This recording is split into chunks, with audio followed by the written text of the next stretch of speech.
Hello students, আমি Nitish sir জ্ঞানজ্যোতি coaching সেন্টারের পক্ষ থেকে তোমাদের প্রত্যেককে জানাই আরো একবার স্বাগত। তো স্টুডেন্টস, আজকে আমি তোমাদের সঙ্গে আলোচনা করব এনইপি 4 ইয়ার আন্ডার গ্র্যাজুয়েট প্রোগ্রামের অধীনস্থ যে সমস্ত ছাত্রছাত্রীরা যারা নর্থ বেঙ্গল ইউনিভার্সিটি আন্ডার বিভিন্ন কলেজগুলোতে ফার্স্ট সেমিস্টারে পড়াশোনা করছো, ডিএসসি অথবা মাইনর হিসেবে তোমরা রেখেছো পলিটিক্যাল সায়েন্স, তাদের জন্য আজকে লাস্ট মিনিট সাজেশন 2025 এর পার্ট 2 ভিডিও নিয়ে আলোচনা করব। আন্ডারস্ট্যান্ডিং পলিটিক্যাল সায়েন্স তোমাদের এবার সিলেবাসে রয়েছে কিন্তু পার্ট 2 ভিডিও, যেখানে আলোচনা হবে তোমাদের সঙ্গে মোস্ট ইম্পর্টেন্ট 6 মার্কসের প্রশ্নগুলোকে নিয়ে। তো যারা এখনো পর্যন্ত আমাদের চ্যানেলটিকে সাবস্ক্রাইব করোনি তারা অবশ্যই চ্যানেলটিকে সাবস্ক্রাইব করে পাশে থাকা বেল আইকন অল প্রেস করে দাও, যাতে নেক্সট টাইম থেকে কোনো ভিডিও আপলোড করলে তার নোটিফিকেশন তুমি সবার আগে পেতে পারো।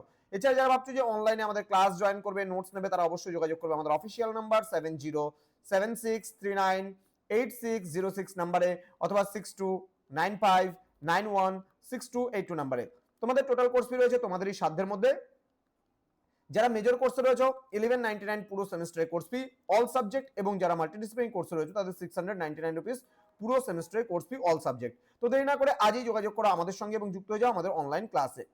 প্রশ্নমান 6 এর জন্য তোমরা যে প্রশ্নগুলো পড়বে, প্রথম প্রশ্ন, রাষ্ট্রের উপাদানগুলি লেখো। দেন রাষ্ট্রের আদর্শবাদী তত্ত্ব আলোচনা করো। দেন বিশ্বায়নের প্রেক্ষাপটে সার্বভৌমত্বের পরবর্তী ধারণা ব্যাখ্যা করো। দেন রাষ্ট্রের উৎপত্তি সম্পর্কিত ঐতিহাসিক তত্ত্বের প্রধান বৈশিষ্ট্যগুলি লেখো। স্বাধীনতা ও সমতার বা সাম্যের মধ্যে অন্তঃসম্পর্ক আলোচনা করো। রাষ্ট্রবিজ্ঞানের অধ্যয়নে আচরণবাদী তত্ত্বটি আলোচনা করো। রাষ্ট্র ও সমাজের মধ্যে পার্থক্য নিরূপণ করো। দেন রাষ্ট্রের প্রকৃতির নিরিখে মার্ক্সীয় তত্ত্বটির মূল্যায়ন করো। নেক্সট, রাষ্ট্রের উৎপত্তি সম্পর্কে ঐতিহাসিক মতবাদটি আলোচনা করো। নেক্সট, রাষ্ট্র ও সরকারের মধ্যে পার্থক্য নির্ণয় করো। দেন রাষ্ট্রের কার্যাবলী সম্পর্কে জনকল্যাণকর তত্ত্বের মূলনীতিগুলি আলোচনা করো। নেক্সট রয়েছে রাষ্ট্রবিজ্ঞান ও ইতিহাসের মধ্যে সম্পর্ক আলোচনা করো। নেক্সট, রাষ্ট্রবিজ্ঞান ও অর্থনীতির মধ্যে সম্পর্ক আলোচনা করো। নেক্সট, রাষ্ট্রবিজ্ঞান ও সমাজতত্ত্বের মধ্যে সম্পর্ক আলোচনা করো। দেন রাষ্ট্র ও সরকারের মধ্যে পার্থক্যগুলি কি কি। দেন রাষ্ট্রের তত্ত্ব সম্পর্কে নব্য উদারবাদী ধারণার মূল বিষয়টি আলোচনা করো। দেন রাষ্ট্রের বিলুপ্তিকরণ তত্ত্ব বলতে কি বোঝো। নেক্সট, সমতার সংজ্ঞা দাও, সমতার বিভিন্ন মাত্রা আলোচনা করো। নেক্সট, উদারনীতির সংজ্ঞা দাও, আধুনিক উদারনীতির প্রধান বৈশিষ্ট্যগুলি সংক্ষেপে আলোচনা করো।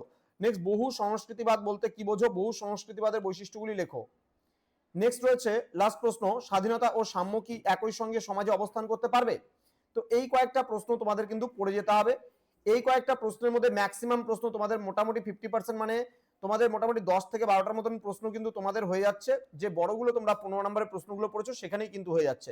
তো স্টুডেন্টস, তোমাদেরকে বলে রাখি, যারা ভাবছো আমাদের থেকে নোটস নেবে, এখনো আমাদের ক্লাসে যুক্ত হওনি, তারা অবশ্যই আমাদের অফিসিয়াল নাম্বারে যোগাযোগ করো এবং যুক্ত হয়ে যাও।